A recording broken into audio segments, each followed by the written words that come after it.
कहानी दो बहुओं की। नीता को तारीफ शब्द पता ही नहीं था। घर के सारे काम वो एकदम सही सही करती थी। खाना बहुत स्वादिष्ट बनाती थी, लेकिन फिर भी आज का खाना अच्छा था। बहू ऐसा उसकी सास कभी भी बोलती नहीं थी और पति भी कभी उसकी प्रशंसा नहीं करता था। उसने बनाया हुआ खाना चुपचाप खाकर उठकर दोनों पति और सास चले जाते थे। उसने खाना खाया या नहीं, इसका उन दोनों को फ़र्क नहीं पड़ता था। सास को वो पसंद नहीं थी। उसके हाथों से ज़रा सी भूल हो गई तो सास तुरंत गुस्सा करती थी। उससे भी बुरी बात यह थी कि उसके पति और उसके बीच बातचीत ज़्यादा नहीं होती थी और उन्होंने ये चुप्पी बनाए रखी थी। वो उस पर ध्यान नहीं देता था। परदेश में पढ़ाई करने गया हुआ छोटा देवर मात्र समय समय पर नीता को फ़ोन करता था, पूछता था भाभी कैसी हो। उसका फ़ोन आने पर नीता बहुत खुश होती थी, अपना मन हल्का। कुछ ही दिनों में देवर की पढ़ाई ख़त्म हो गई और वो घर आया। थोड़े समय के भीतर उसे एक अच्छी नौकरी भी मिल गई। नीता को बहुत आनंद हुआ। नौकरी लग जाने के बाद उसकी सास अपने छोटे बेटे की शादी के लिए बातचीत करने लगी, पर देवर को एक भी लड़की पसंद नहीं आती थी। इसने ही बोला होगा उसे मना करने को, सोचकर सास नीता को ही दोष दे रही थी। नीता को चिंतित देखकर देवर ने अपनी माँ से कहा, मैं एक लड़की से बहुत प्यार करता हूँ, मैं उसी से शादी करूँगा। उसने ज़िद की, देवर जी ये बात पहले बतानी चाहिए थी ना। नीता ने ये बात अपने पति के कान पर डाली। इस बात पर उसने थोड़ी किटपिट की, लेकिन लड़की देखकर वो भी तैयार हो गया। सवाल बचा सास का, अपने छोटे बेटे का मन कैसे दुखाएगी। वो बाद में उनकी भी हाँ हो गई। नीता को बहुत खुशी हुई। उसे लगा एक अच्छी सहेली आ जाएगी अब साथ देने के लिए, दिल के राज बताने के लिए। पर कैसी होगी छोटी देवरानी, रस बस जाएगी हमारे साथ और इस घर में, या वो अलग दुनिया बसाने पर जोर देगी। देवर जी को इस विचार से थोड़ा टेंशन में आ गई नीता। कुछ दिनों बाद नीता की छोटी देवरानी चौखट लांघकर घर में आई। देवरानी ने घर में आते ही सारे घर की जिम्मेदारी अपने हाथों में ले ली। अब सास ने अपनी छोटी बहू की ज़्यादा ही तारीफ करना शुरू कर दिया, उसे माँ जैसा प्यार करने लगी। ये देखकर नीता की आंखों में आंसू आ जाते हैं। वो सोचती है, मैं भी तो यही काम करती थी, फिर मेरे साथ ही क्यों ऐसा बर्ताव।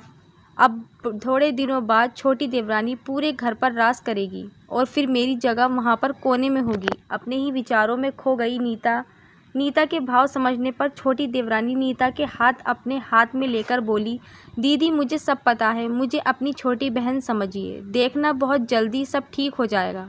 छोटी देवरानी ने पूरे घर की जिम्मेदारी तो ले ली, लेकिन कामों में कुछ ना कुछ बार बार भूल करती थी।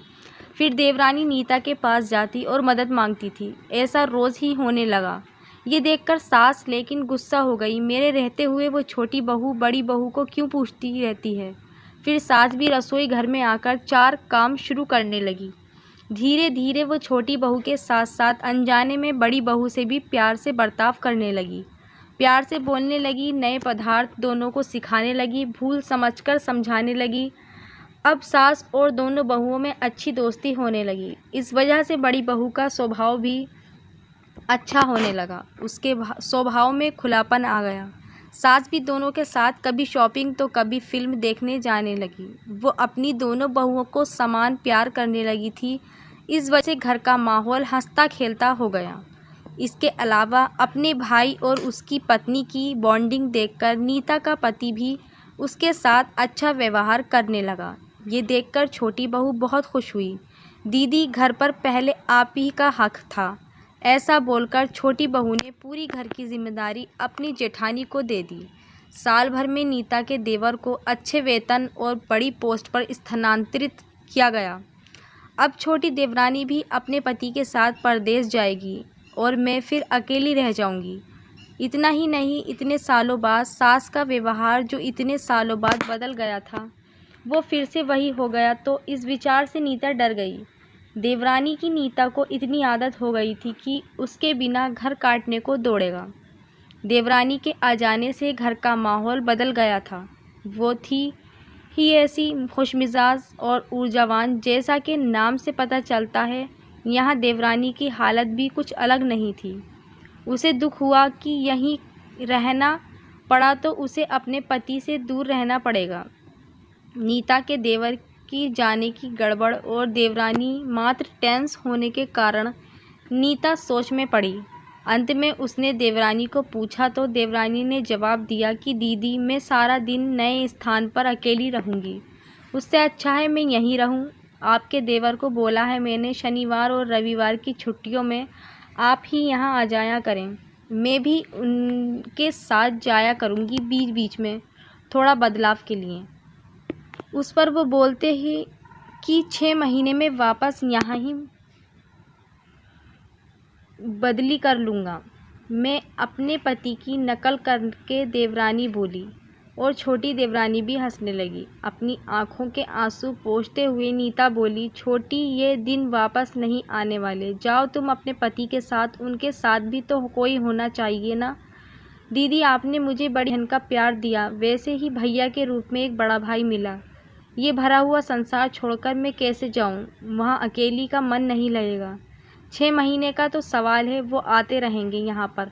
ये सुनकर नीता ने अपनी देवरानी को खुश होकर गले लगाया। तभी देवरानी नीता को बोली, अपने पति के साथ एक अलग जीवन बनाने में समय नहीं लगता। अपनों में रहकर पति की प्रतीक्षा में ही आनंद है। दोस्तों, 2 अलग अलग घर और ससुराल से आने वाली ये लड़कियाँ अपने नए घर के लिए सब कुछ करती हैं। पता ही नहीं चलता कि कब एक दूसरे की आदत हो जाती है। सच में देवरानी जेठानी का रिश्ता बहनों से कम नहीं होता। दोस्तों, कहानी अच्छी लगी हो तो प्लीज़ लाइक करें, कमेंट करें, शेयर करें एंड सब्सक्राइब करें।